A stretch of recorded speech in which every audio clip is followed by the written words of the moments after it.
नमस्ते दोस्तों, कैसे हैं आप सब। स्वागत है आप सभी का साधना आईएएस के इस ऑनलाइन टेस्ट सीरीज़ और आंसर राइटिंग प्रोग्राम में। दोस्तों, आप में से बहुत लोग तो मेरे व्हाट्सएप पे भेज रहे हैं अपना आंसर, कुछ लोग ग्रुप पर भेज रहे हैं। याद रखिए, ग्रुप पर मत भेजिए।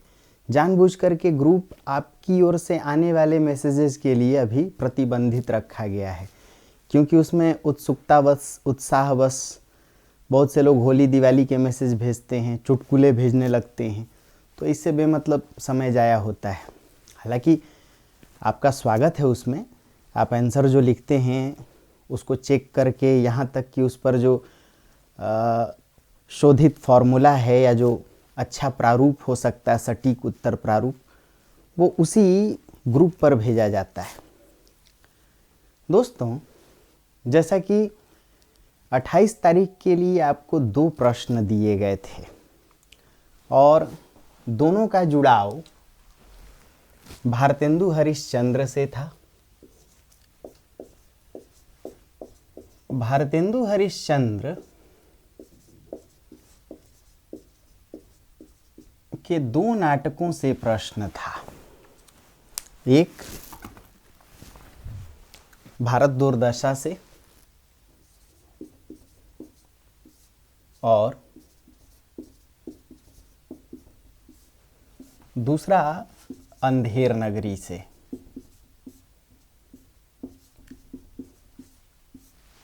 और दोनों पर एक ही प्रकार का प्रश्न था। वो प्रश्न था कि भारत दुर्दशा की मूल संवेदना को बताएं तथा इसकी प्रासंगिकता पर चर्चा करें, अंधेर नगरी की मूल संवेदना को उद्घाटित करें और इसकी प्रासंगिकता पर विचार करें। दोस्तों, यह नाटक 1976 में लिखा गया, माफ़ कीजिएगा 1876, और यह 1881 में लिखा गया। याद रखिए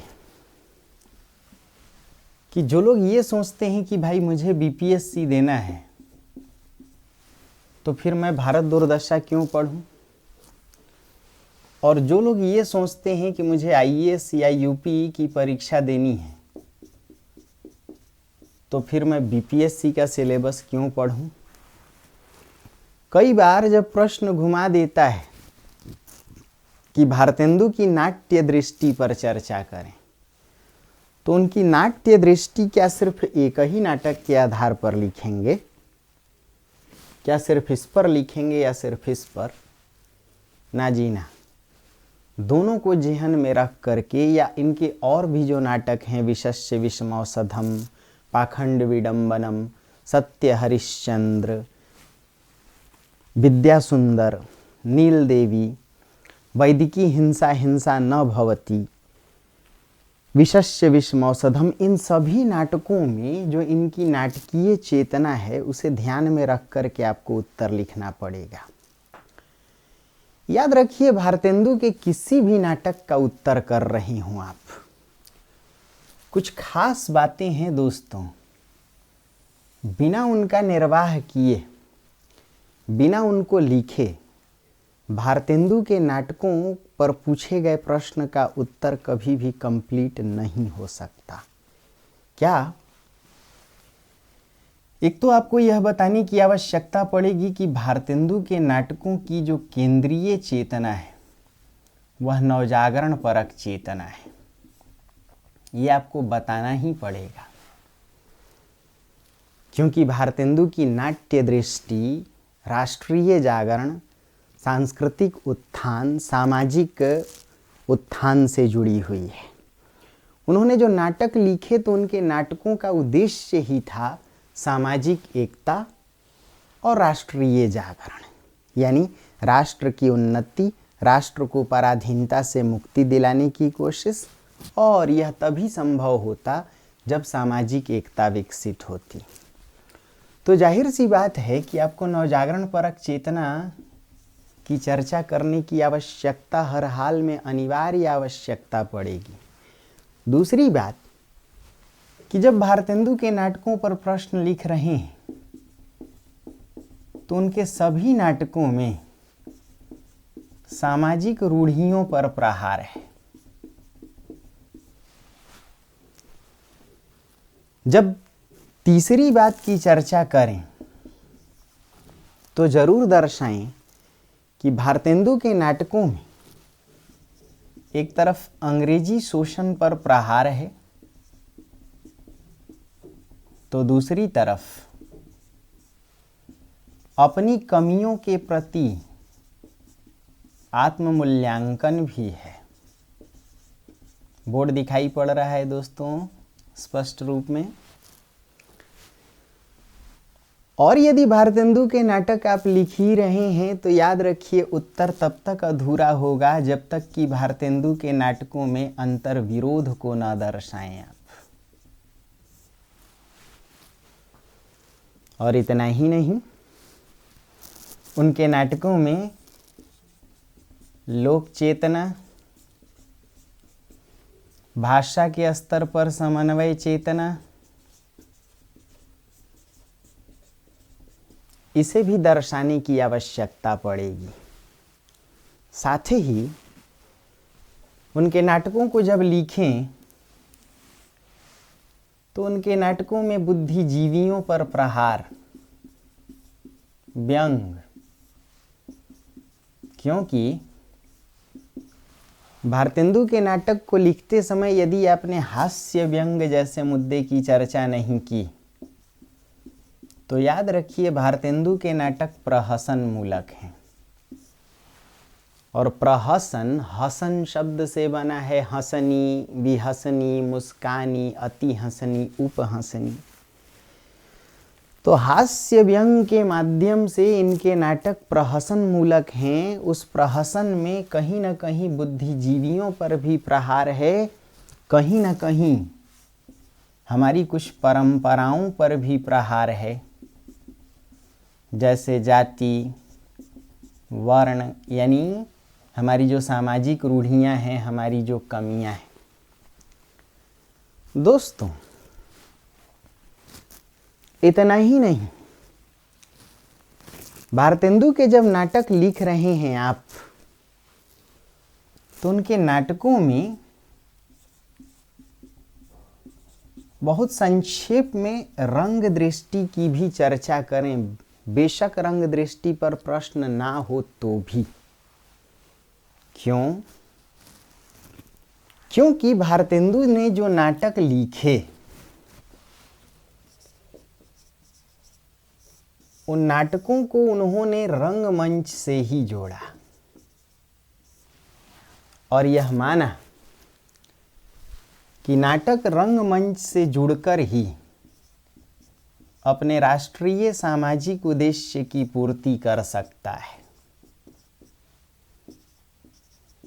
इसीलिए भारतेंदु जी अपने नाटकों को रंगमंच से जोड़ करके जन संवाद का विषय बना देते हैं। किसका विषय बना देते हैं? तो जाहिर सी बात है कि वही नाटक रंगमंच पर सफल उतरेंगे या सहज रूप में, सशक्त रूप में मंचित होंगे जिनमें रंगमंचीयता की, अभिनेयता की सशक्त, सहज और सफल संभावना हो। इसीलिए भारतेंदु जी नाटककार तो थे ही, उससे कहीं अधिक सशक्त रंगकर्मी थे, अभिनेता थे। यानी उनकी नाट्य दृष्टि से उनकी रंग दृष्टि कहीं अधिक सशक्त थी। या यूं कहें कि भारतेंदु जी नाटक को लिखने में जितने सशक्त थे उससे कहीं अधिक सशक्त नाटकों के मंचन में जिन तत्वों की आवश्यकता पड़ती थी उन तत्वों के प्रस्तुतिकरण में। इसलिए भारतेंदु जी को रंगकर्मी की उपमा अधिक दी गई, अभिनेता कहीं अधिक ठहरते हैं। और शायद यही वजह है कि उनके सभी नाटकों में या जो भी उन्होंने नाटक लिखे एकाध को छोड़कर लगभग सभी नाटकों में उन्होंने अभिनय किया, स्वयं ही उस नाटक का मंचन किया। दोस्तों, कुछ खास चीज़ें हैं, इसीलिए कहता हूँ कि दोनों नाटक को साथ पढ़िए। यदि आप गौर करें तो भारत दुर्दशा में भी 6 अंक है और अंधेर नगरी में भी 6 ही दृश्य हैं। यानी अंधेर नगरी को यदि इसके दृश्यों को ही अंक मान लिया जाए तो इसमें भी 6 अंक, इसमें भी 6 अंक, और इसके प्रत्येक अंक में एक एक दृश्य है। यानी भारत दुर्दशा में भी कुल 6 दृश्य और अंधेर नगरी में भी कुल 6 दृश्य।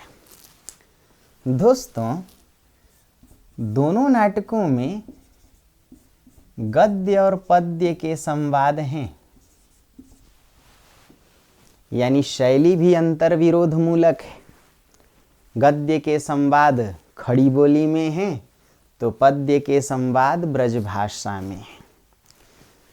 दोस्तों, दोनों ही नाटकों में अंतर्विरोध है। यदि भारत दुर्दशा में यह अंतर्विरोध राजभक्ति बनाम राष्ट्रभक्ति को लेकर है,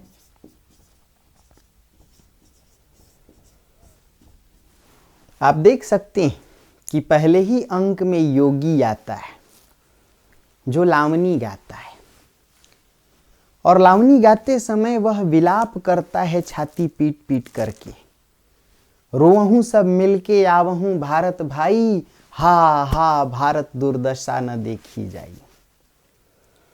और वही योगी अपनी लावनी में बताता है कि अंग्रेज राज सुख साज सबय अति भारी, अंग्रेजी राज की सुविधाएं तो राम राज से भी बढ़कर हैं। किंतु उसी योगी की लावनी की अगली पंक्ति पैधन विदेश चली जात है, यह है अति ख्वारी। यानी भारत दुर्दशा में देखें तो एक पंक्ति अंग्रेजी राज की प्रशंसा, अंग्रेजी राज की भक्ति है, अंग्रेज राज सुख साज सबय अति भारी, और ठीक नीचे की पंक्ति पैधन विदेश चली जात है, यह है अति ख्वारी। किंतु हमारा धन बहिर्गमित हो रहा है, धन का बहिर्गमन हो रहा है, ड्रेन ऑफ वेल्थ। अंग्रेजों ने भारतेंदु युग तक हमारा आर्थिक शोषण किया। इस आर्थिक शोषण के विरोध में ही भारतेंदु जैसे नाटककारों ने राष्ट्र को आर्थिक शोषण के खिलाफ जगाने की कोशिश की, और इसलिए आचार्य शुक्ल कहते हैं कि यहाँ गद्य का उत्थान हुआ, खड़ी बोली की शुरुआत हुई, इसलिए यह गद्य का प्रथम उत्थान था, और 2 क्रांतिकारी घटनाएं घटी, गद्य और खड़ी बोली का विकास। भारतेंदु जी जानते थे कि राष्ट्र को जगाने के लिए नवजागरण परक चेतना के प्रसार की आवश्यकता है। यह नवजागरण परक चेतना कुछ और नहीं, 2 अर्थों में काम करती है, या यूं कहें 2 स्तरों पर कार्य करती है। इसका जो पहला स्तर है इस चेतना का, इस बात को उद्घाटित करने में इसकी प्रतिभा खर्च होती है कि वर्तमान में हम कितने पीड़ित हैं, दुखी हैं। इसलिए जो भारत दुर्दशा की दुर्दशा है वो अंग्रेजी पराधीनता या अंग्रेजी औपनिवेशिक शोषण की ओर इशारा करने वाली है। यानी नवजागरण परक चेतना एक तरफ यह बताती है कि वर्तमान में हम कितने शोषित हैं, उत्पीड़ित हैं, किस प्रकार हम आर्थिक रूप से तंगहाल हैं, पराधीनता के शिकार हैं। तो दूसरे स्तर पर यह चेतना बताती है कि हमारा अतीत कितना सुंदर था, स्वर्णिम था, श्लाघ्य था। इसलिए भारतेंदु जी इसमें कहते हैं कि सबके पहिले जही ईश्वर धन बल दीनो, सबके पहिले जही ईश्वर सभ्य विधाता कीनो, सोई अब सबके पीछे परत लखाई, हा हा भारत दुर्दशा देखी न जाई। यानी अतीत में हम ज्ञान गुरु थे, विश्व की जितनी भी सभ्यताएं थीं उसमें भारत की सभ्यता, यहाँ की संस्कृति अग्रणी थी। ज्ञान विज्ञान कला साहित्य समृद्धि सभी क्षेत्रों में हम विश्व गुरु थे, सबसे आगे थे। और वर्तमान में यानी उस समय का वर्तमान 19वीं शताब्दी में हम इतने पिछड़ क्यों गए? तो यदि हमारा अतीत स्वर्णिम था, यदि हमारा अतीत श्लाघ्य था, सुनहरा था, निर्दोष था, तो क्यों ना उसी अतीत से फिर प्रेरणा ले ली जाए। क्योंकि हम अतीत में जगे थे, शक आए, हुण आए, यौवन आए, सबको हमने मार भगाया। अर्थात अतीत में हम जगे थे, लेकिन इस वर्तमान में हम सो गए, हम गुलाम हुए। इसीलिए नाटक का शीर्षक भारत दुर्दशा। अंग्रेजी औपनिवेशिक मानसिकता झेल रहे थे, बाजारवादी परिस्थितियों को झेल रहे थे हम, शोषणकारी नीतियों को। इसलिए अंधेर नगरी व्याप्त थी अंग्रेजी राज में। तो नाटकों का शीर्षक ऐसा लिखा इस शोषण के कारण कि यदि वर्तमान में हम दुर्दशा के शिकार हैं और अतीत हमारा सुंदर था, स्वर्णिम था, तो उसी अतीत से क्यों न प्रेरणा ली जाए। अतीत में हम जगे थे, वर्तमान में सो गए, फिर से जागना, नव जागरण परक चेतना। दोस्तों, भारतेंदु युगीन साहित्यकारों ने, या द्विवेदी युगीन भी कह लें, छायावादी भी कह लें, इन रचनाकारों ने इस बात को महसूस कर लिया था कि भारत की जो एक बड़ी जनसंख्या है, जनसंख्या का एक बड़ा हिस्सा है, वह खड़ी बोली समझता है। तो इस बृहत क्षेत्र की जो संपर्क भाषा है खड़ी बोली, क्यों ना उसका साहित्यिक प्रयोग किया जाए। इसलिए द्विवेदी युग में एकमात्र खड़ी बोली आई, छायावाद से तो खड़ी बोली स्थापित ही हो गई। किंतु भारतेंदु युग के रचनाकारों ने भी इस बात को समझ लिया था कि खड़ी बोली या निज भाषा का उत्थान साहित्यकारों के लिए भी आवश्यक है और जनता के लिए भी। क्योंकि साहित्यकार अपनी बात को, राष्ट्र को जगाने के लिए जिस भाषा का प्रयोग करें वह भाषा जनता भी तो समझे। इसीलिए दोस्तों, नवजागरण परक चेतना के लिए खड़ी बोली और गद्य को आवश्यक माना गया। क्योंकि गद्य सहज विधा होती है, कविता भले मीठी होती है, मधुर होती है, भावोन्मेष लाती है, लेकिन गद्य वाकई सहज विधा है। बचपन में दादी नानी कहानी ही तो सुनाती थी गद्य, यदि कविता सुनाती तो अगले ही दिन हम लोग फरार हो जाते, फिर नहीं उसके पास टिकते। तो भारतेंदु युग के रचनाकारों ने गद्य और खड़ी बोली का प्रयोग शुरू किया। यानी गद्य के जो संवाद थे उसके लिए खड़ी बोली का प्रयोग। यह बात अलग है कि अब भी जो पद्य के संवाद थे, जो कविताएं थीं, उसके लिए ब्रज भाषा थी। इसलिए भारतेंदु युग में अंतर्विरोध का एक दूसरा रूप भी है, भाषाई अंतर्विरोध। गद्य की भाषा खड़ी बोली और पद्य की भाषा ब्रज भाषा। लेकिन चूंकि भारतेंदु के नाटकों में नवजागरण परक चेतना केंद्र में है, यह नवजागरण समाज के लिए था और समाज उस समय इतना पढ़ा लिखा नहीं था। समाज में देखा जाए तो शिक्षित जनता की संख्या कम थी। ऐसे में अनपढ़, अशिक्षित, सीधे साधे भारतीयों को सामाजिक रूप से एक करने के लिए कहीं न कहीं भारतेंदु ने इस बात को महसूस किया था कि निज भाषा उन्नति यहो सब उन्नति को मूल। महसूस किया था कि यद्यपि अंग्रेजी पढ़ी के होत सब गुण परवीन, पै निज भाषा ज्ञान के रहत दीन के दिन। हमारी दुर्दशा, हमारी दीनता, हमारी अंधेर गर्दी तभी खत्म होती जब हम सामाजिक रूप से एक होते। भारतेंदु जी ने महसूस किया था कि राष्ट्रीय जनता को जब तक सामाजिक एकता से नहीं जोड़ा जाएगा तब तक पराधीनता खत्म नहीं होगी। लेकिन नवजागरण परक चेतना तो आई, लेकिन अंग्रेजों का डर था। इसलिए भारत दुर्दशा में एक अंतर विरोध तो आप देख रहे हैं। एक तरफ अंग्रेजों की प्रशंसा, डर के कारण, अभिव्यक्ति की स्वतंत्रता नहीं थी। अंग्रेजों ने कई प्रकार के काले कानून लगा रखे थे, डिसलॉयल्टी या राजद्रोह जैसे कठोर नियम थे। ऐसे में अंग्रेजों के डर से भारतेंदु मंडल के रचनाकारों ने, स्वयं भारतेंदु जी ने एक तरफ अंग्रेजों की प्रशंसा की तो दूसरी तरफ अंग्रेजी प्रशंसा की ही आड़ में उसी के माध्यम से राष्ट्र को जगाने के लिए राष्ट्रभक्ति का भी प्रसार किया। तो मैं कह रहा था कि दोनों नाटकों में अंतर विरोध भी है।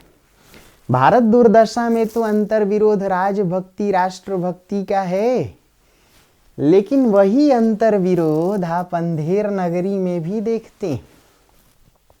कैसे? यहाँ भी गद्य और पद्य का अंतर विरोध है, ब्रजभाषा खड़ी बोली का अंतर विरोध है। इतना ही नहीं, भारतेंदु जी ने अंधेर नगरी में एक तरफ जाति व्यवस्था को खत्म करने की कामना की। महंत और चेले गाते हैं कि जाति पाति पूछे नहीं कोई, हरि को भजे सो हरि का होई। एक तरफ जाति व्यवस्था को ध्वस्त करने की कामना है, लेकिन दूसरी तरफ कहीं ना कहीं जाति और वर्ण परंपरा को फिर से स्थापित रखने या उसे बनाए रखने की भी कामना है। जहां भारतेंदु जी कहते हैं अंधेर नगरी में कि ऊंच नीच सब एक समाना, जैसे कोकिल तैसे बायस। कहते हैं ऊंच नीच सब एक ही जैसे, जैसे पंडित मूर्ख वैसे, जैसे पंडित भणुए तैसे। आप समझ सकते हैं कि भारतेंदु की कहीं ना कहीं यह पीड़ा थी कि भला किसी समाज में गाय और बकरी दोनों को एक ही मूल्य में कैसे आंका जाए।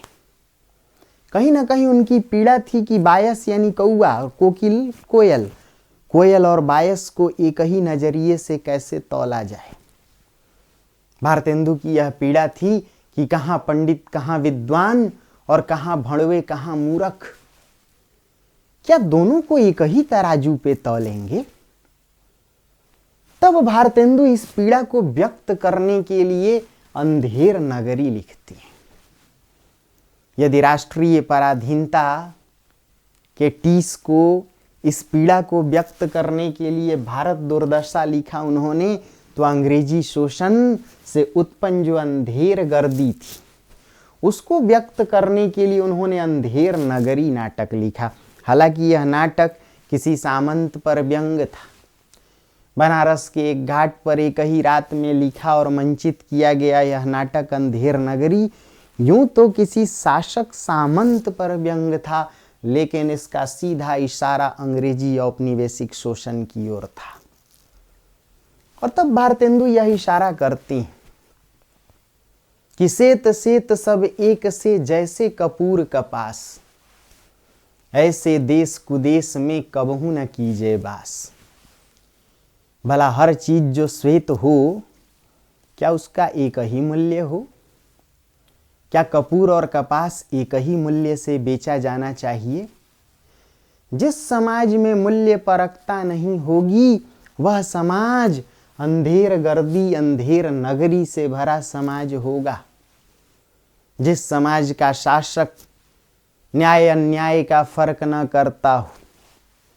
अंधेर नगरी का एक डायलॉग है, जब 5वें अंक में चेला गोवर्धन दास राजा के सिपाहियों के द्वारा पकड़ा जाता है फांसी पर चढ़ाने के लिए, वह निरपराध है, बेकसूर है, लेकिन फांसी का फंदा बड़ा है और जिस कोतवाल को फांसी की सजा मिली है उसकी गर्दन पतली है।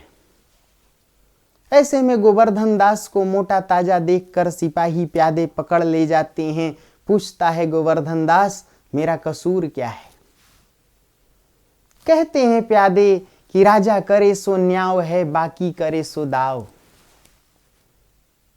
कहते हैं देखो बाबा जी, हमें वो सब नहीं मालूम, हमें तो सिर्फ राजा का हुक्म मिला है, अब तो तुम्हें फांसी पर लटकना ही होगा। तो भाई वो क्यों? तो इसका जवाब देते हैं प्यादे, वो दो कारणों से। पहला कारण कि राजा के न्याय के डर से इस राज में कोई मुटाता ही नहीं है, और दूसरा कारण कि यहां साधु संतों की ही तो दुर्दशा है। क्या पता भारतेंदु जी को 1881 में ही पता था कि आगे चल करके 150 साल बाद, 200 साल बाद स्वतंत्र भारत में भी पाल घर जैसे कांड देखने को मिलेंगे, साधु निरपराध संतों की हत्या कर दी जाएगी। ये अंधेर नगरी है जहां का राजा शराब के नशे में धूत है। वह यह तय नहीं कर पाता कि उसे पान खाना है कि शूर्पणखा आई है। चपरासी आकर के, सेवक आकर के उसे पान का बीड़ा प्रस्तुत करता है और कहता है पान खाइए महाराज, और वो कहता है क्या कहा? शूर्पणखा आई। डर के मारे थर्राता, तिल मिलाता भाग चलता है गद्दी छोड़ करके। और मंत्री समझाता है महाराज, इसने कहा शूर्पणखा आई नहीं, बल्कि कहा पान खाइए महाराज, तो इसे 50 कोड़े लगाओ, इसे फांसी पे टांग दो महाराज। किंतु आप पान से थोड़ी ही डरे हैं, आप तो शूर्पणखा के नाम से डरे हैं। अच्छा हुआ कि शूर्पणखा उस काल में नहीं थी, वरना ऐसा अदूरदर्शी शासक उसे भी फांसी पर टांग देता। दोस्तों, समझ सकते हैं कि दोनों नाटकों में उद्देश्य एक ही है। दोनों नवजागरण परक चेतना को उद्घाटित करने के लिए लिखे गए। दोनों में सामाजिक रूढ़ियों पर प्रहार है। भारत दुर्दशा का तीसरा और चौथा अंक पूरी तरह से हमारी सामाजिक रूढ़ियों पर व्यंग करने वाला है। इन दोनों अंकों में जो पात्र हैं, आलस्य, मदिरा, अंधकार, रोग, फूट, डाह, सत्यानाश, फौजदार, इतना ही नहीं धर्म, संतोष। भारतेंदु जी व्यंग करते हैं, बहुत फैलाए हमने धर्म, बढ़ाया छुआछूत का मर्म। भारत दुर्दशा के तीसरे अंक में ही यह व्यंग है। महाराज, वेदांत ने बड़ा ही उपकार किया, सारे हिंदू ब्रह्म हो गए। अक्सर व्याख्या के लिए पंक्ति आती है, किसी की इति कर्तव्यता बाकी नहीं रही, इसी से रुक्ष हुए, अभिमानी हुए, और जब स्नेह ही नहीं रहा तो देशोद्धार कैसा, बस बम बोल गई बाबा की। समझिए, तीसरे चौथे अंक में हमारी आंतरिक कमजोरियों का आत्ममूल्यांकन है, हमारी रूढ़ियों पर प्रहार है। हम आलस्य से घिरे हुए, अपव्यय अदालत में फंसे हुए, फूट डाह के शिकार। कहता है भारत दुर्दैव, और भारत दुर्दैव से सत्यानाश फौजदार कहता है कि जो पहले से ही समाज इतना खोखला है, जो हाथी के खाए कैथ हो जाए, बस समझिए बम बोल गई बाबा की। सब तो घंटा घर के गरुड़ हो गए, यानी भारतीय अकर्मण्य हो गए। धर्म में, वर्ण व्यवस्था, वर्णाश्रम में फंसा समाज, रूढ़ियों में लिप्त समाज, भला क्या राष्ट्र उत्थान की लड़ाई लड़ेगा? इसीलिए व्यंग है कि अरे, आलस्य नाम का पात्र कहता है कि अब भारत भी जाना पड़ेगा। अजगर करे न चाकरी, पंछी करे न काम, दास मलूका कह गए सबके दाता राम। संतोष पर भी व्यंग है। फिर संतोष ने भी बड़ा कमाल किया, किसी को अब कर्म से लेना देना नहीं। रूखी रोटी को ही सराह कर खाते हैं और कहते हैं संतोषम परम सुखम। राज न रहा पेंशन ही सही, रोजगार न रहा सूद ही सही। सोचिए कितना बड़ा व्यंग है। हमारे शासकों सामंतों के राजपाट छीन लिए गए, पेंशन पर जी रहे थे, फिर भी है कि शेखी छूटती नहीं थी, मूंछों पर ताव देना बंद नहीं होता था। और हमारे समाज का जो पंडित वर्ग है वह पता नहीं किस प्रकार धर्म की व्याख्या कर रहा था, या लोग धर्म की व्याख्या समझ नहीं पा रहे थे। महाराज वेदांत ने बड़ा ही उपकार किया। शंकराचार्य का वेदांत तो सारे भेद को खत्म करने वाला था, लेकिन उस वेदांत की व्याख्या इतनी गलत की गई कि लोगों ने अपने आप को ब्रह्म समझ लिया। सारे हिंदू ब्रह्म हो गए, और जब मैं ब्रह्म हूं तो सामने वाला कौन? चल फूट। इसीलिए व्यंग मलूक दास की पंक्ति से अजगर करे न चाकरी, पंछी करे न काम, दास मलूका कह गए सबके दाता राम। जब मैं ही ब्रह्म हूं तो भला काम करने की क्या जरूरत? और मैं ब्रह्म तो सामने वाला कौन? इसकी औकात क्या? इसीलिए न स्नेह रहा न देशोद्धार की भावना, बस बम बोल गई बाबा की। भारतेंदु जी ने पढ़े लिखे लोगों पर भी व्यंग किया। देखे तो नाटक के 5वें अंक में किताब खाने की बैठक है। किताब खाना यानी पुस्तकालय का दृश्य है। वहां कवि और एडिटर जैसे पात्र हैं जो पूरी तरह हास्यास्पद हैं। ये बौद्धिक वर्ग सिर्फ तर्कजाल बुनता है, सामाजिक रूप से पूरी तरह निष्क्रिय है। और इसीलिए उस समय हम लोग सिपाही विद्रोह में हारे थे। भारत के पहले स्वाधीनता स्वतंत्रता संग्राम के रूप में 1857 की क्रांति में हम हारे हुए थे। हम हार गए, क्योंकि आप आईएएस लोग, आप कलेक्टर साहब लोग, एसडीएम साहब लोग भी यही भाव रखते हैं, और हमारे जैसे शिक्षक भी। क्या भाव है? जो पढ़तव्यम सो भी मरतव्यम, जो ना पढ़तव्यम वो भी मरतव्यम, तो दंत कटाकट किम कर्तव्यम।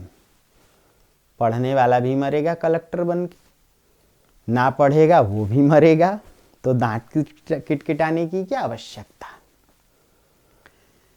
दोस्तों, ऐसी ही रूढ़ियों पर प्रहार अंधेर नगरी में भी है। नाटक के दूसरे अंक में बाजार का दृश्य है। नाटक का पहला अंक अरण्य या जंगल के दृश्य से शुरू होता है, जहां महंत अपने 2 चेले गोवर्धन दास और नारायण दास के साथ विचरण कर रहा है। महंत कहता है कि देखो तो बच्चा, यह नगर दूर से ही बड़ा सुहावन लग रहा है, सुंदर। यदि सुंदर भिक्षा मिल जाए तो क्या कहना शालिग्राम जी को भोग लगे और अपना भी पेट पले। लेकिन याद रखना कि अधिक लोभ मत करना। लोभ पाप को मूल है, लोभ नसावे मान। दोस्तों, भारतेंदु के इन दोनों नाटकों में आप देखें तो नवजागरण के लिए या जनता को जगाने के लिए योगी सन्यासी महंत की चर्चा है। भारत दुर्दशा में भी योगी है। पहले ही अंक में लावनी गाता है, जनता को सचेत करता है। वह कहता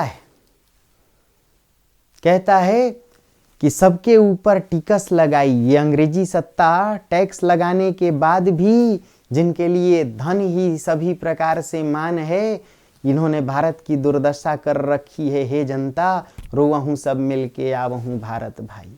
योगी। और अंधेर नगरी में भी महंत है जो अपने चेले को समझाता है कि बेटा अधिक लोभ मत करना, क्योंकि लोभ नाश का कारण है। मान प्रतिष्ठा को नष्ट करने में लोभ सबसे अहम भूमिका निभाता है। लेकिन गोवर्धन दास को फर्क नहीं पड़ता। आज भी राष्ट्रीय जनता गोवर्धन दास की शक्ल में बैठी हुई है। उसे कोई भी बरगला सकता है। आज भी राष्ट्रीय जनता कहीं न कहीं जाति में बंटी हुई है। आज के भी गोवर्धन दास जाति, संप्रदाय, वर्ण से ऊपर नहीं उठ रहे हैं। सबकी अपनी पार्टी है, तिरंगा से ऊंचा अपना झंडा है सबका। हम संसद के कानूनों को नहीं मानने वाले हैं, हम संविधान को नहीं मानने वाले हैं। संविधान और देश से भी बड़ा है हमारा धर्म। तो गोवर्धन दास के लिए भी सबसे बड़ा उसका धर्म है पेट पूजा। महंत अपने दोनों चेलों को भेजता है, एक को पूरब एक को पश्चिम। समझिए, दोनों नाटकों में महंत और सन्यासी। आलोचकों ने लिखा कि भारतेंदु जी अपने नाटकों में महंत या सन्यासी या योगियों का विधान जानबूझ करके रखते हैं, क्योंकि ये महंत या सन्यासी, इनकी दृष्टि निर्लिप्त होती है। ये मृत्यु बोध को जानते हैं, इसीलिए इन्हें जीवन का भय नहीं होता, मोह नहीं होता। अर्थात मोह से रहित, माया मोह से पूरी तरह से परे इनकी निर्लिप्त दृष्टि, मोह बंधनों से रहित और निडर निर्भीक दृष्टि सत्य खंडों को कहने से नहीं चूकती। जैसे भारत दुर्दशा में योगी सत्य कहता है, वैसे ही अंधेर नगरी का महंत भी सत्य कहता है कि बेशक यहाँ सभी माल सस्ता है, टके सेर भाजी टके सेर खाजा है, लेकिन बेटा यह जगह रहने लायक नहीं है, ये तो कुदेश है। सेत सेत सब एक से, जैसे कपूर कपास। कहता ऐसे देश कुदेश में कबहू न कीजिए वास। जहां मूल्य परखता नहीं हो वहां बसने का क्या काम। इसीलिए नाटक के 5वें अंक में भी एक व्यंग है, अंधाधुंध मचहु चहु देसा, मानहु राजा बसत विदेशा। जहाँ का शासक विदेश में बसा हुआ हो, विदेश जाके रहता हो, बार बार घूमने जाता हो, चाहे पक्ष हो चाहे विपक्ष, विदेश की माटी ही अच्छी लगती है, भला उन्हें स्वदेश से क्या लेना देना। तो योगी सन्यासी दोनों नाटकों में हैं। और महंत दोनों चेलों को कहता है, एक चेले को कहता है नारायण दास को, बेटा जा तू पूरब जा, और गोवर्धन दास को कहता है जा तू पश्चिम जा। दोस्तों, अंधेर नगरी में गोवर्धन दास पश्चिम जाता है, और पश्चिम में ही बाजार है, वो अंधेर नगरी का बाजार। आप में से जितने लोगों ने उत्तर लिखे, एकाध को छोड़कर किसी ने उस भाव को नहीं लिखा कि अंधेर नगरी की मूल संवेदना में बाजारवाद पर भी प्रहार है।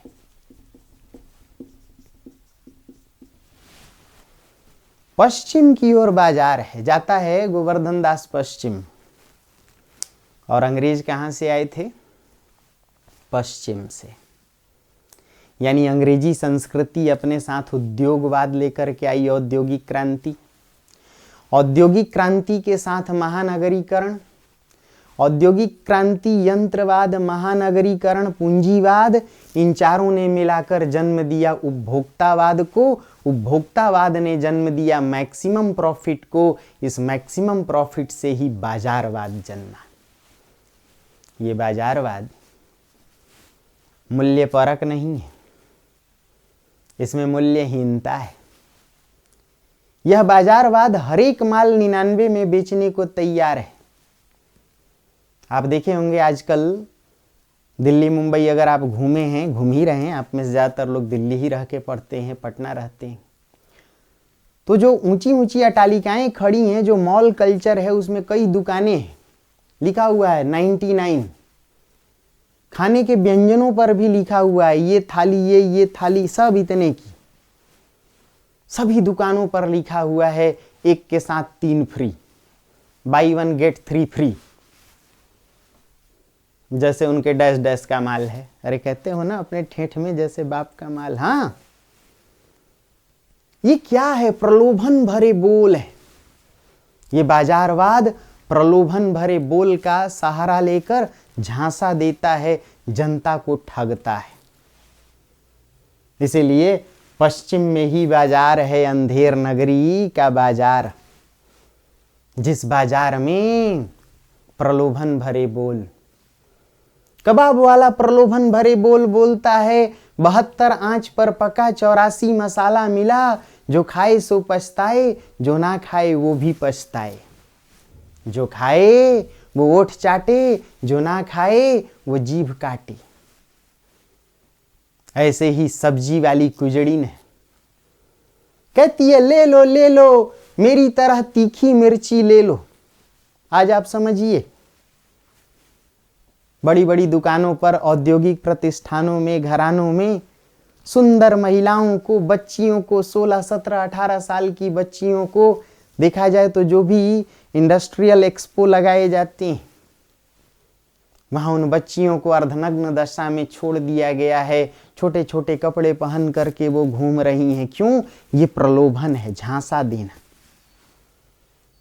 कोचिंग से लेकर के, माफी चाहता हूं, शिक्षा जगत में भी रिसेप्शनिस्ट बच्चियों को ही बैठाया गया है।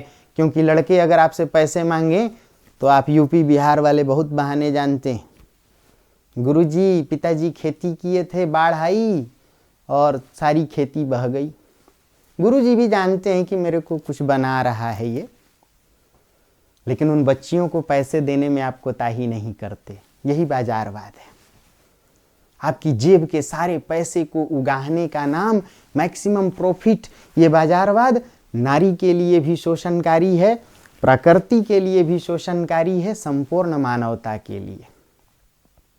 वही सब्जी वाली कुजड़ीन कहती है कि ले लो हिंदुस्तान का मेवा, फूट और बैर ले लो।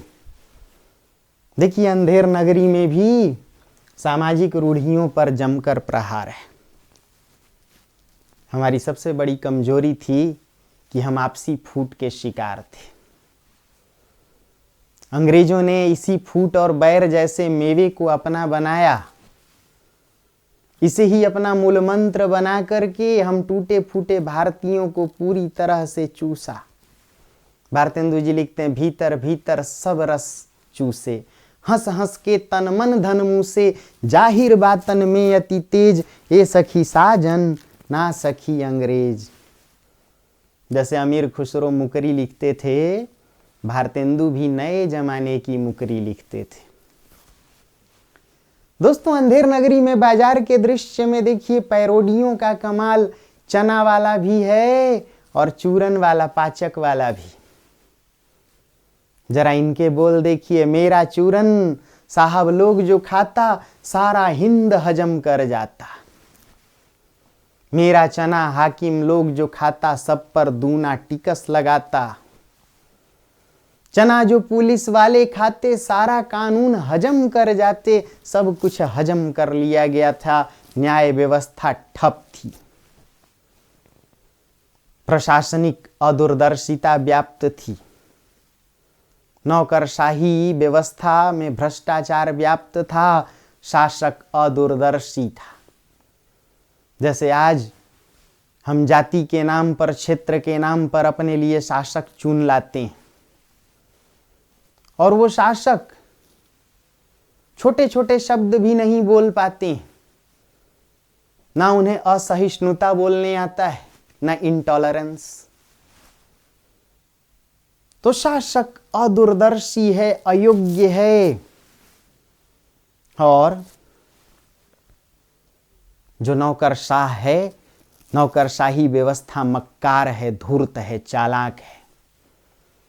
इसीलिए मंत्री सबसे पहले चपरासी को बचाता है और उसके बाद भी वह कई अधिकारियों को बचाता है। अंधेर नगरी में दीवार के गिरने से एक बकरी दबती है, जिसकी सजा कोतवाल को होती है। राजा कहता है, जाओ दीवाल को लेके आओ। मंत्री समझाता है, किंतु महाराज, दीवाल तो ईंट गारे चूने की होती है, तो जाओ उसके किसी सगे संबंधी को, तो भला उसका सगा संबंधी कौन? तो भाई पकड़ा जाता है। चूने वाला, भिस्ती वाला, ये सब जान बचा करके भागते हैं। अंत में कोतवाल पकड़ा जाता है, और कोतवाल की गर्दन पतली दुबली। तो उसके एवज में फांसी तो किसी न किसी को होनी है, क्योंकि यहाँ न्याय और अन्याय का कोई फर्क नहीं है। भारतेंदु जी व्यंग करते हैं यहाँ कि सांच कहे तो पनही खावे, झूठे बहुविध पदवी पावे। बिल्कुल आज की परंपरा है, इसीलिए कहा था दोनों नाटकों में प्रासंगिकता की बात कीजिए।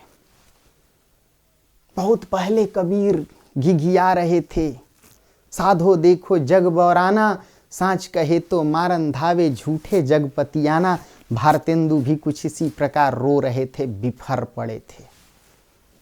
सांच कहे तो पनही, पनही यानी जूता, और झूठे बहुविध पदवी पावे। आज ऊंचे ऊंचे पदों पे जितने भी शीर्षस्थ पद हैं उन पर देखिए आसीन लोग अयोग्य हैं।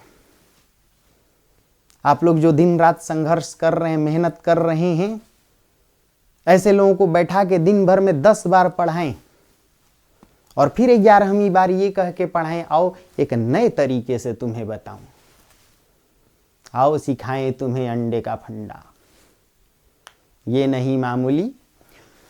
तो दोस्तों, ये जो मक्कार लोग हैं वो शीर्षस्थ पदों पे आसीन हैं और योग्यता यहां कटोरा लेकर के भीख मांग रही है। कहीं ना कहीं भारतेंदु आज के लोकतंत्र, आज की संवैधानिक व्यवस्था, आज के शासन तंत्र और उससे जुड़े हुए नियम कानूनों पर भी व्यंग करते हैं। ये कैसी संवैधानिक व्यवस्था है जहां योग्यता दर दर भटके। तुलसी कहते हैं अपनी रचना में, बारे ते बिललात दीन द्वारे द्वारे। योग्य आदमी, जानकार आदमी, पढ़ा लिखा आदमी, सभ्य आदमी, शील और गुण से युक्त व्यक्ति दर दर ठोकर खाता है और अयोग्य व्यक्ति घूस घास देकर 3-5 करके बांस जैक लगा के ऊंचे ऊंचे महलों में जाकर के विराजमान है, पदों पे आसीन है। इस बाजार के ही दृश्य में मुगल वाला है जो व्यंग करता है, हिंदुस्तान का आदमी लक लक लक, हमारा आदमी बुम्बुक बुम्बुक। मुगल जो है वह ड्राई फ्रूट्स बेचता है, मेवे बेचता है। वह कहता है देखो हमारे मुगल के लोग मेवे खा करके कितने मजबूत हैं। अंग्रेज लोग वहां आया, नाहक उनका दांत खट्टा हुआ, किंतु आपके हिंदुस्तान में ये अंग्रेज शोषण कर रहे हैं। ये व्यंग है। जिन शक्तियों को, जिस समाज को हम भीख देते आए, जिस समाज को हम अपने ऊपर पालते आए, वो भी अड़ोसी पड़ोसी हम पर हंसते हैं, वो भी हमारा मजाक उड़ाते हैं। 26 जनवरी और 15 अगस्त को भी आप अपने यहाँ न्याय व्यवस्था ठीक नहीं कर सकते। 26 जनवरी को भी लाल किला पर जाकर के लोग अफरा तफरी मचा सकते हैं, अराजकता फैला सकते हैं। ये पड़ोसी भी हमारा मजाक उड़ाते हैं। तो अंधेर नगरी में जो बाजार का दृश्य है उसमें प्रलोभन भरा बोल है। वो प्रलोभन भरा बोल बाजारवादी बोल है, उपभोक्तावादी बोल है। अंधेर नगरी में बाजारवाद पर भी व्यंग है। यदि भारत दुर्दशा में समाज की आंतरिक कमजोरियों पर, धर्म पर, संतोष पर, रोग पर, आलस्य पर, मदिरा अंधकार पर व्यंग है, सत्यानाश फौजदार उसका एक पात्र है जो कहता है कि ये तो भारतीय समाज पहले से ही बिखरा हुआ है, ले लिया, बस एक तस्सा बाकी है। भारत दुर्दैव कहता है खलनायक। सत्यानाश फौजदार कोई और नहीं, उसकी फौज में हम ही तो हैं। कौन फूट डाह मोह आलस्य मदिरा अंधकार, हमारी अपनी ही कमियों के कारण हमारा सत्यानाश हुआ। यदि भारत दुर्दशा में बुद्धिजीवियों पर व्यंग है तो निश्चित तौर पर अंधेर नगरी नाटक में भी आंतरिक कमजोरियों पर व्यंग है, बाजारवाद पर व्यंग है। अर्थात भारतेंदु के नाटक कहीं ना कहीं एक तरफ अंग्रेजी शोषण पर प्रहार कर रहे थे तो हमारी कमियों का आत्ममूल्यांकन भी कर रहे थे। दोस्तों, यह माना गया कि नाटककार भारतेंदु ने अपने नाटकों को राष्ट्रीय जागरण का सशक्त हथियार बनाया था और इसीलिए उनके नाटक पारसी नाटक के विरोध में लिखे गए। पारसी नाटकों में यदि गौर करें तो पारसी नाटक व्यावसायिकता की दृष्टि से लिखे जा रहे थे। उनमें अति नाटकीयता है, उनमें फूहड़ता थी, उनमें गीतों की अधिकता थी, अश्लील दृश्य थे। भारतेंदु जी ने पारसी थिएटर्स के विरोध में ही लिखा बंदर सभा। पारसी थिएटर्स में एक नाटक था इंदर सभा, उसी के विरोध में उन्होंने बंदर सभा लिखा। भारतेंदु जी नाटकों की दिशा और दशा बदल देती हैं। उन्होंने नाटकों को मनोरंजन के लिए नहीं लिखा बल्कि राष्ट्रीय जागरण के लिए लिखा। इसीलिए नाटकों को रंगमंच से जोड़कर जन संवाद का माध्यम बना दिया। जाहिर सी बात है, जन संवाद हम तभी स्थापित करते या ये नाटक जनता से तभी संवाद करते जब इनके नाटकों में लोक चेतना होती, भाषा समन्वयकारी। इसलिए भारतेंदु जी के नाटक नवजागरण को ध्यान में रखकर सीधे सीधे पदों में लिखे गए, चाहे ब्रजभाषा के गेय पद हों, चाहे खड़ी बोली के अनुवाद, खड़ी बोली के संवाद हों गद्य के। उस भाषा में तत्समनिष्ठ शब्द भी है।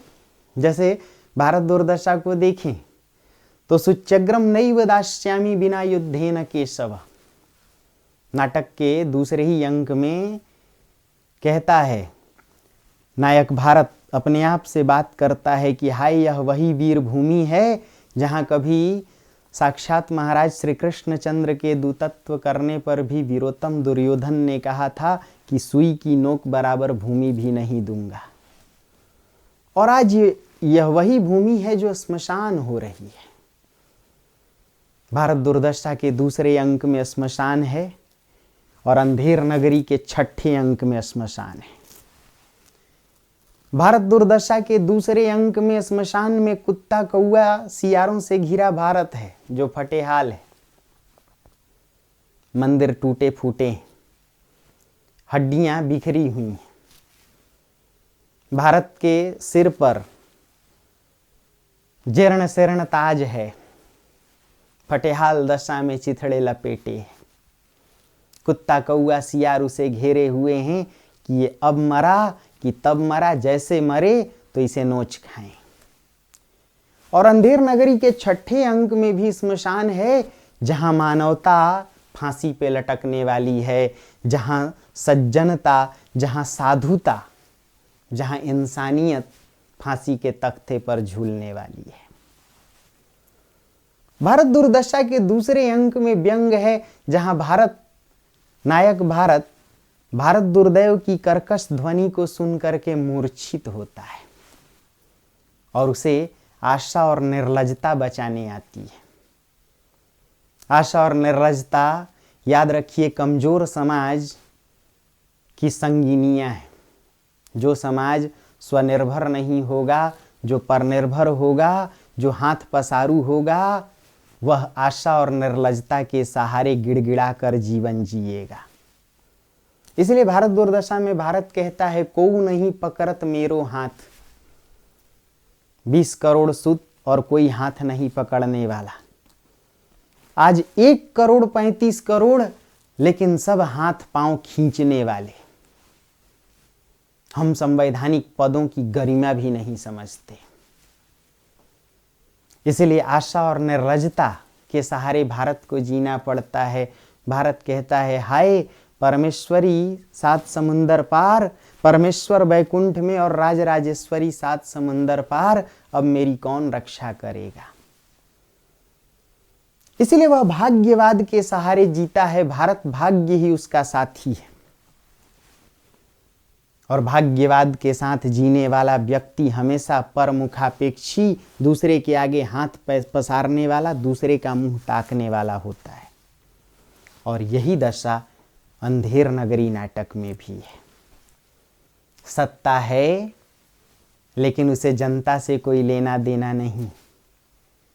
सत्ता निरंकुश है, सत्ता अदूरदर्शी है, शराब के नशे में चूर है, नौकरशाही व्यवस्था भ्रष्ट है, जनता त्राही त्राही कर रही है, फरियाद लेके जाने वाला भी कब फांसी पे लटका दिया जाए उसे मालूम नहीं। इसलिए अंधेर नगरी की भी पीड़ा वही है कि संपूर्ण सामाजिक राष्ट्रीय व्यवस्था चरमरा गई है। ऐसे में जनता को जागना होगा। जो जगाए वही नवजागरण परक चेतना का अग्रदूत होगा। इस नाटक में महंत है। नाटक के छठे अंक में जैसे उसे पता चलता है कि गोवर्धन दास को फांसी पर लटकाया जाने वाला है, वह पहुंचता है और कहता है कि यह ऐसा शुभ साइत है, शुभ घड़ी है कि इस समय जो फांसी पे चढ़े सीधे बैकुंठ जाएगा। मंत्री कहता है हम चढ़ेंगे, राजा कहता है हम चढ़ेंगे, भला मेरे होते कोई और कैसे। चेला कहता है मैं चढ़ूंगा, गुरु कहता है मैं, राजा कहता मेरे रहते कोई और कैसे बैकुंठ जा सकता है। अर्थात नवजागरण परक चेतना की यह सीख है कि जहां अन्याय हो, जहां धर्म अधर्म का फर्क मिट जाए, जहां सत्य असत्य का भेद खत्म हो जाए, वह व्यवस्था अंधेर नगरी के तुल्य तो है ही, लेकिन वह व्यवस्था बहुत जल्दी ध्वस्त होगी। और यही संदेश नाटक भारत दुर्दशा में भी है। नाटक के छठे अंक में भारत भाग्य अपनी ही छाती में कटार घोंप कर आत्महत्या कर लेता है और नायक भारत मूर्छित है। इसका एक संकेत है कि दोनों नाटक सुखांत हैं। भारतेंदु के दोनों नाटकों में देखा जाए तो अंत में एक में फांसी का दृश्य रखा गया है और एक में आत्महत्या, लेकिन आप इसे दुखांत मत मानिए। क्यों?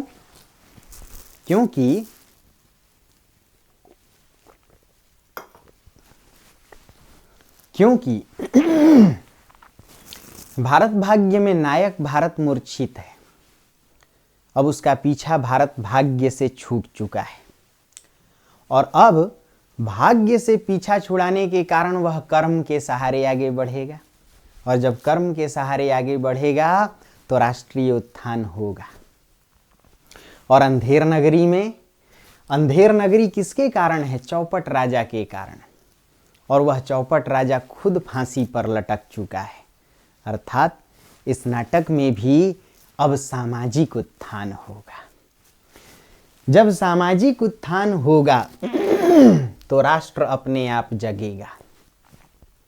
अंधेर नगरी सामाजिक उत्थान को दर्शाने वाला नाटक है, तो भारत दुर्दशा सामाजिक एकता और उत्थान से राष्ट्रीय उत्थान को दर्शाने वाला नाटक है। दोनों के केंद्र में नवजागरण परक चेतना है। दोनों अंतर विरोध मूलक नाटक हैं।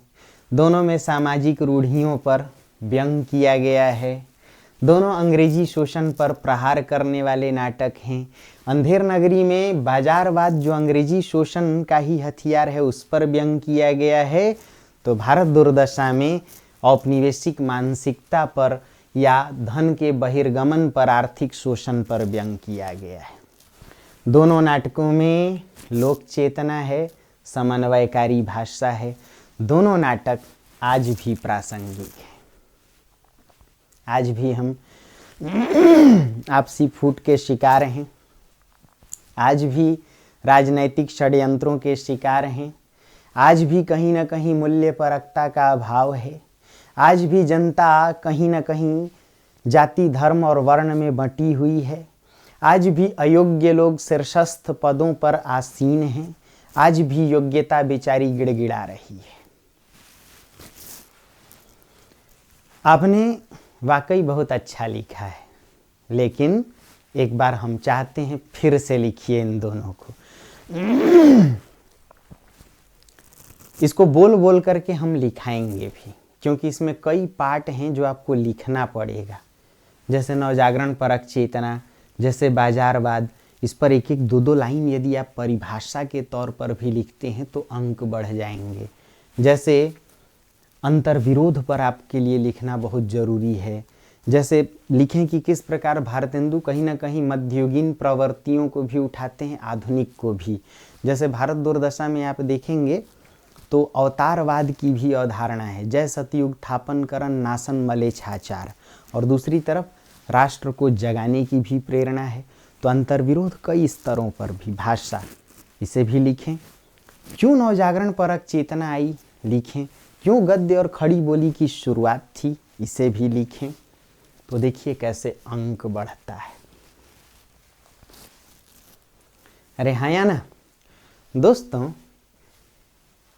2 प्रश्न 30 तारीख के लिए, 30 जनवरी के लिए, और वो 2 प्रश्न साहित्य के इतिहास से। कौन कौन से प्रश्न जरा लिख लीजिए।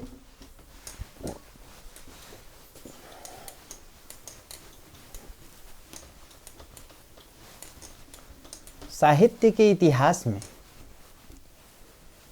इस बार बीपीएससी ही नहीं, यूपी और आईएएस के लिए भी मुझे लग रहा है कि 1-2 प्रश्न बड़े महत्वपूर्ण होंगे। क्या क्या?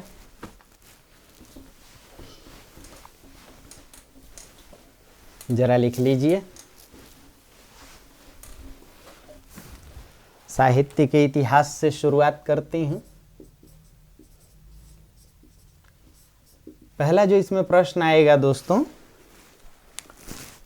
उसे लिखिए, आचार्य शुक्ल की इतिहास दृष्टि।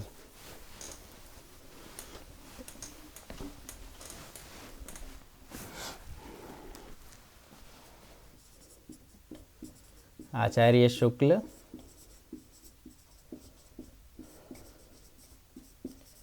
की इतिहास दृष्टि।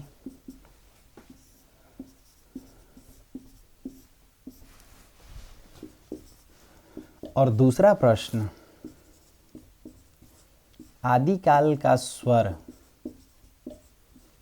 विविधता मूलक है। आदिकाल का स्वर कैसा है दोस्तों? विविधता मूलक है। इस कथन की समीक्षा करें। तो जब ये 2 प्रश्न आप लिख लेंगे तो अब यहाँ से हम लोग साहित्य इतिहास से आगे बढ़ने लगेंगे। फिर इसको लिखते ही हम लोग एक बार भाषा खंड पर आएंगे, वहाँ से 2 मुद्दे उठाएंगे। आप देखिएगा कि महीने 2 महीने के भीतर आपके पास कम से कम 60 से 70 प्रश्न तैयार हो जाएंगे। और ये प्रश्न ऐसे वैसे नहीं हैं, ये परीक्षोपयोगी हैं। दोस्तों, मेरा व्हाट्सएप नंबर है 9213706579। उत्तर लिख करके आप इस पर भेजें। जितने लोग भेज रहे हो महसूस करना, मैं तुरंत चेक करके बताता हूँ। मान लीजिए क्लास के दौरान आप भेजे हैं तो भाई 2 घंटे देर से बताऊंगा, 3 घंटे देर से। लेकिन यदि मैं बैठा हूँ फुर्सत में, तुरंत उत्तर देख करके, चेक करके, उस पर मूल्यांकन लिख करके भेज देता हूँ। कहीं कोई कमी है, कुछ सुधारने की ज़रूरत, और फिर बाद में देखते हैं। तो ये उधार रहा भारत दुर्दशा अंधेर नगरी को लिखाना। इसे बोल बोल करके मैं लिखाऊंगा, मेरा मन नहीं भरा है। अच्छा, वो मन इसलिए नहीं भरा कि अगर लिखाने बैठता तो इतनी बातें समझा नहीं पाता, और समझाने जाओ तो आप लिखा नहीं पाते। तो थोड़ी समस्या इसमें थी। मैं इसको फिर से बोल बोल के लिखाऊंगा, जैसे मौका मिलेगा। एक दिन एक अतिरिक्त समय लेके लिखा देंगे, आप लोग वीडियो सुन लीजिएगा। तो ढेर सारी शुभकामनाएं। इन्हें लिख करके मिलिए, इन पर उत्तर हम 30 के शाम को जारी कर देंगे। तब तक ढेर सारी शुभकामनाएं। नमस्ते दोस्तों।